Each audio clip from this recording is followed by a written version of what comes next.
नमस्कार आदाब, मैं अजीम खान, आप सभी का स्वागत है देश वाले में। दोस्तों, कल ही चाइना और अमेरिका की ट्रेड वॉर शुरू हो गई थी, जिसमें 34% टैक्स न हटाने की वजह से चाइना के द्वारा अमेरिका ने कहा कि अगर चाइना ने ये टैक्स नहीं हटाया तो अमेरिका भी चाइना के ऊपर 50% और टैक्स बढ़ा देगा।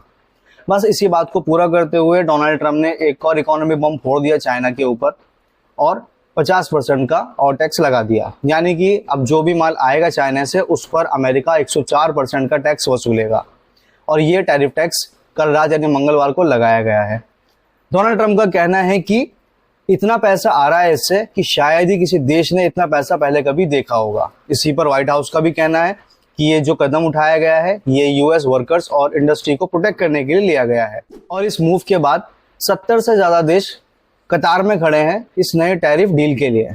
सवाल सिर्फ चाइना और अमेरिका का नहीं है, इस ट्रेड वॉर की वजह से पूरी दुनिया भर के देशों पर असर पड़ने के पूरे चांसेस है। रॉ मटेरियल महंगा हो जाएगा, ग्लोबल सप्लाई चेन डिस्टर्ब हो जाएगी और जो डेवलपिंग कंट्रीज हैं जो दूसरे देशों से माल लेती हैं उनका तो मतलब बजट ही हिल जाएगा। उसी के साथ साथ एक्सपोर्ट इंपोर्ट का जो बैलेंस है वो डगमगा जाएगा। साथ ही में इन्फ्लेशन ये पता नहीं किस और जाकर के रुकेगी, कहां पर रुकेगी, किसी को कुछ नहीं पता। अमेरिका चाइना के इस झगड़े का बिल पूरी दुनिया को भरना पड़ सकता है। आप लोगों की क्या राय है इस पर? हमारे कमेंट बॉक्स में अपनी राय जरूर दीजिए और ऐसे ही लेटेस्ट अपडेट के लिए हमारे चैनल को सब्सक्राइब कीजिए। मिलते हैं नेक्स्ट वीडियो में। नमस्कार।